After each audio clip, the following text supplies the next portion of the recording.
বর্তমানে বিশ্বে সর্ববৃহৎ ও সবচেয়ে দ্রুতবর্ধনশীল সশস্ত্র বাহিনী হল চীনের। চীনের সশস্ত্র বাহিনীকে বলা হয় পিপলস লিবারেশন আর্মি বা পিএলএ।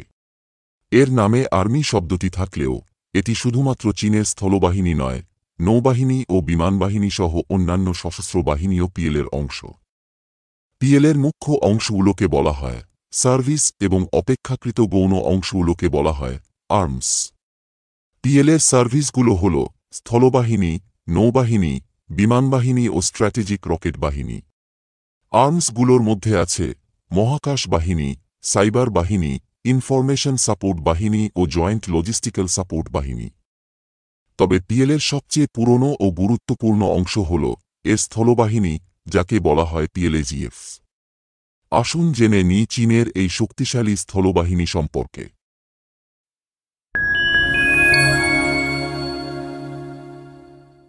বাংলাদেশ সহ পৃথিবীর অধিকাংশ দেশে যেমন সশস্ত্র বাহিনীর সদস্যদের রাষ্ট্রের প্রতি অনুগত থাকার শপথ গ্রহণ করতে হয়, চীনের পিএলএর সদস্যরা তা করেন না। তার পরিবর্তে তারা চীনের ক্ষমতাসীন দল কমিউনিস্ট পার্টি অফ চায়নার অনুগত থাকার শপথ করেন। বিষয়টির কারণ বুঝতে হলে পিএলএর ইতিহাসের দিকে তাকাতে হবে। পিএলএর যাত্রা শুরু হয় 1929 সালে কমিউনিস্ট পার্টি অফ চায়নার সামরিক শাখা হিসেবে। তখন এর নাম ছিল রেড আর্মি অফ চায়না। তখনও কমিউনিস্ট পার্টি চীনের রাষ্ট্র ক্ষমতায় আসেনি। 1949 সালে এই রেড আর্মি অফ চায়নার মাধ্যমে বিপ্লব ঘটিয়ে কমিউনিস্ট পার্টি ক্ষমতায় আসে এবং রেড আর্মির নাম পরিবর্তন করে বর্তমান নাম রাখে। যেহেতু পিএলএ হল প্রকৃতপক্ষে কমিউনিস্ট পার্টির একটি শাখা মাত্র, স্বাভাবিকভাবেই পিএলএর সকল সদস্যকে পার্টির সশস্ত্র কর্মী হিসেবে বিবেচনা করা হয়, যাদের প্রধান দায়িত্ব পার্টির দলীয় আদর্শ রক্ষা করা। এ লক্ষ্যে পিএলএর সকল সদস্যকে প্রশিক্ষণের সময় কমিউনিস্ট আদর্শের শিক্ষাও দেওয়া হয়। যেহেতু সকল দিক দিয়ে পিএলএজিএফ একটি ব্যতিক্রমধর্মী সশস্ত্র বাহিনী, তাই এটি পরিচালিত হয়ও অনেকটা ভিন্নভাবে। পিএলএজিএফ কিভাবে পরিচালিত হয় তা বুঝতে হলে এ বাহিনীর র্যাঙ্ক ও গ্রেডের স্তরবিন্যাস সম্পর্কে জানতে হবে। অন্য সকল দেশের সেনাবাহিনীর মতো পিএলএজিএফেও র্যাঙ্কের স্তরবিন্যাস আছে। তবে পিএলএজিএফকে কিসের নেতৃত্ব দেবেন তা তাঁর র্যাঙ্কের ওপর নির্ভর করে না, করে তাঁর গ্রেডের ওপর। র্যাঙ্কের ওপর নির্ভর করে শুধুমাত্র একজন সেনাসদস্যের বেতন ভাতা ও অন্যান্য সুবিধাদি। প্রথমে আলোকপাত করা যাক র্যাঙ্কের স্তরবিন্যাসের ওপর। পিএলএজিএফের র্যাঙ্কের দুটি স্তর রয়েছে। একটি হল আদার র্যাঙ্কস ও অপরটি কমিশনড অফিসার র্যাঙ্ক। এ দুইয়ের মধ্যে নিচের স্তর হল আদার র্যাঙ্কস। আদার র্যাঙ্ক স্তরে রয়েছে 9টি র্যাঙ্ক, যেগুলোকে 4টি পর্যায়ে ভাগ করা হয়েছে। এই 4 পর্যায় হল কনস্ক্রিপ্ট, জুনিয়র নন কমিশনড অফিসার, ইন্টারমিডিয়েট নন কমিশনড অফিসার ও সিনিয়র নন কমিশনড অফিসার। সর্বপ্রথম পর্যায়ে অর্থাৎ কনস্ক্রিপ্ট বলতে বোঝায় প্রাইভেট ও সিনিয়র প্রাইভেট র্যাঙ্কধারীদের। চীনে 18 থেকে 22 বছরের মধ্যে সকল পুরুষ নাগরিককে বাধ্যতামূলক পিএলএতে দায়িত্ব পালন করতে হয়। এর মধ্যে পিএলএজিএফে যাদের নিয়োগ দেয়া হয়, তারা তাদের প্রাথমিক প্রশিক্ষণের পর প্রাইভেট র্যাঙ্ক পেয়ে থাকেন। পরে তাদের যোগ্যতার ওপর ভিত্তি করে সিনিয়র প্রাইভেট র্যাঙ্কে পদোন্নতি দেয়া হয়। বাধ্যতামূলক সামরিক দায়িত্ব পালনের শেষে যে সকল সিনিয়র প্রাইভেট র্যাঙ্কধারী পিএলএজিএফে স্বেচ্ছায় আরও 2 বছর চাকরি করে থাকেন, তাদের কর্পোরাল র্যাঙ্কে পদোন্নতি দেয়া হয়। এভাবে একজন কনস্ক্রিপ্ট পর্যায়ের সেনাসদস্য জুনিয়র নন কমিশনড অফিসার হতে পারেন। পরবর্তীতে মেধা ও যোগ্যতার ভিত্তিতে মাস্টার সার্জেন্ট ফার্স্ট ক্লাস পর্যন্ত একজন সেনাসদস্য পদোন্নতি পেতে পারেন।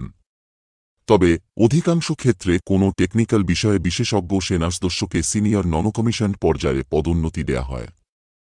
পিএলএজিএফের ঊর্ধ্বতন র্যাঙ্কসমূহের স্তর হল commissioned officer rank. Commissioned officer স্তরে 11টি র্যাঙ্ক আছে। পিএলএজিএফে কমিশনড অফিসার হিসেবে যোগ দিতে গেলে কমপক্ষে স্নাতক ডিগ্রি থাকতে হয়। স্নাতক ডিগ্রিধারীরা অফিসার ক্যাডেট হিসেবে এ বাহিনীতে যোগ দেন এবং 2 বছর মেয়াদী একটি প্রশিক্ষণ শেষে সেকেন্ড লেফটেন্যান্ট হিসেবে ক্যারিয়ার শুরু করে থাকেন। তবে স্নাতকোত্তর ডিগ্রিধারীরা অফিসার ক্যাডেট হিসেবে একটি 6 মাস মেয়াদী প্রশিক্ষণের পর সরাসরি ক্যাপ্টেন হিসেবে পিএলএজিএফে নিয়োগ লাভ করে থাকেন। এবার আসা যাক গ্রেড সিস্টেম এবং কোন গ্রেডের অফিসার কিসের নেতৃত্ব দিয়ে থাকেন সেটি সম্পর্কে। পিএলএজিএফে মোট 14টি গ্রেড আছে। কোন অফিসার কোন গ্রেডের সেটি বোঝা যায় নির্দিষ্ট রঙের রিবন ও তাতে তারকার সংখ্যা দেখে, যা অফিসারেরা বুকে পরিধান করে থাকেন।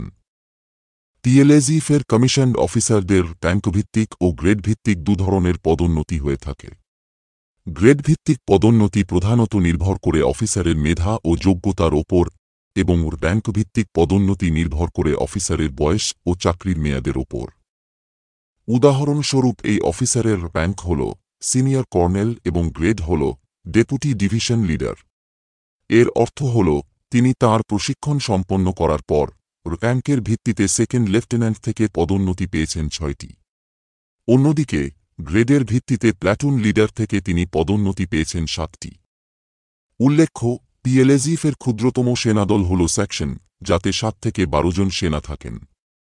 এর নেতৃত্বে কোনো কমিশনড অফিসার থাকেন না, থাকেন একজন সিনিয়র নন কমিশনড অফিসার। যেহেতু তিনি কমিশনপ্রাপ্ত নন, তাই তাঁকে ননগ্রেডেড হিসেবে বিবেচনা করা হয়। ননগ্রেডেড বলে সেকশন লিডারের কোনো রিবন থাকে না। টিএলএজিএফে 3টি সেকশন নিয়ে একটি প্ল্যাটুন গঠিত হয়। একটি প্ল্যাটুনে 25 থেকে 40 জন সেনা থাকেন। একজন প্ল্যাটুন লিডার সবুজ রঙের রিবন পরিধান করে থাকেন। 2 থেকে 8টি প্ল্যাটুন নিয়ে একটি কোম্পানি গঠিত হয়। একটি কোম্পানিতে 60 থেকে 200 জন সেনা থাকেন।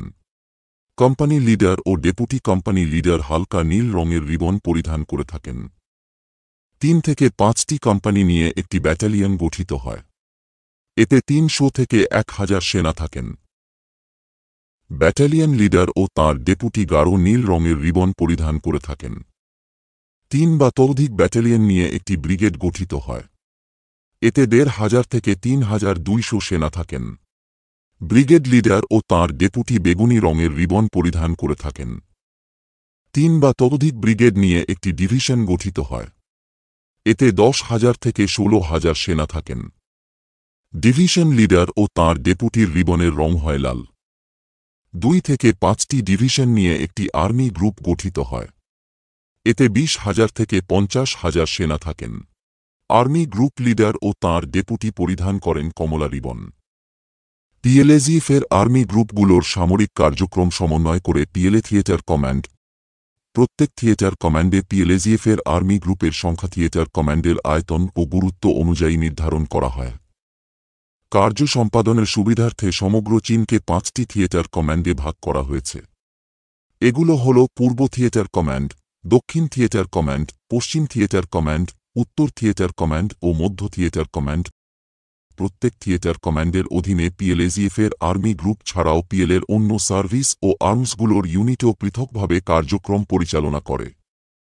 পিএলএজিএফের অন্য সব স্তরের মতো প্রত্যেক থিয়েটার কমান্ডে একজন লিডার ও ডেপুটি লিডার থাকেন। তারা হলুদ রঙের রিবন পরিধান করেন।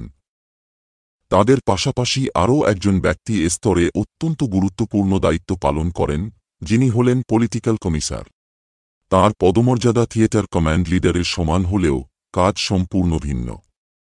পলিটিক্যাল কমিশনার থিয়েটার কমান্ডে কমিউনিস্ট পার্টির একজন আইডিওলজিক্যাল এজেন্ট হিসেবে কাজ করেন। মূলত অফিসার ও সেনাদের কমিউনিস্ট পার্টির প্রতি আনুগত্য নিশ্চিত করাই তাঁর কাজ। টিএলএজিএফের প্রশাসনিক কার্যাবলী সম্পাদন করে থাকে এই বাহিনীর সদর দপ্তর, যা চীনের রাজধানী বেইজিংয়ে অবস্থিত। শান্তিকালীন সময়ে পিএলএজিএফ পরিচালিত হয় যৌথভাবে পিএলএজিএফের সদর দপ্তর ও থিয়েটার কমান্ডগুলোর সদর দপ্তর থেকে। তবে চীনের প্রতিরক্ষা নীতি অনুযায়ী যুদ্ধকালীন সময়ে পিএলএজিএফ পরিচালিত হবে শুধুমাত্র 5 থিয়েটার কমান্ডের সদর দপ্তর থেকে। পিএলএজিএফের সদর দপ্তর এবং চীনের সকল থিয়েটার কমান্ড নিয়ন্ত্রিত হয় কমিউনিস্ট পার্টির প্রতিরক্ষা বিষয়ক সর্বোচ্চ নীতি নির্ধারক দপ্তর, সেন্ট্রাল মিলিটারি কমিশন দ্বারা। পদাধিকার বলে এ কমিশনের চেয়ারম্যান থাকেন কমিউনিস্ট পার্টির জেনারেল সেক্রেটারি তথা সাধারণ সম্পাদক। তাকে সহায়তা প্রদান করেন 2 জন ভাইস চেয়ারম্যান। পিএলএজিএফের যে সকল অফিসার এ কমিশনের সদস্য, তাদেরকে সর্বোচ্চ গ্রেডের সামরিক কর্মকর্তা হিসেবে বিবেচনা করা হয়। এই গ্রেডের কর্মকর্তারা পত্রস্তবক দিয়ে ঘেরা তারকা বিশিষ্ট হলুদ রিবন পরে থাকেন।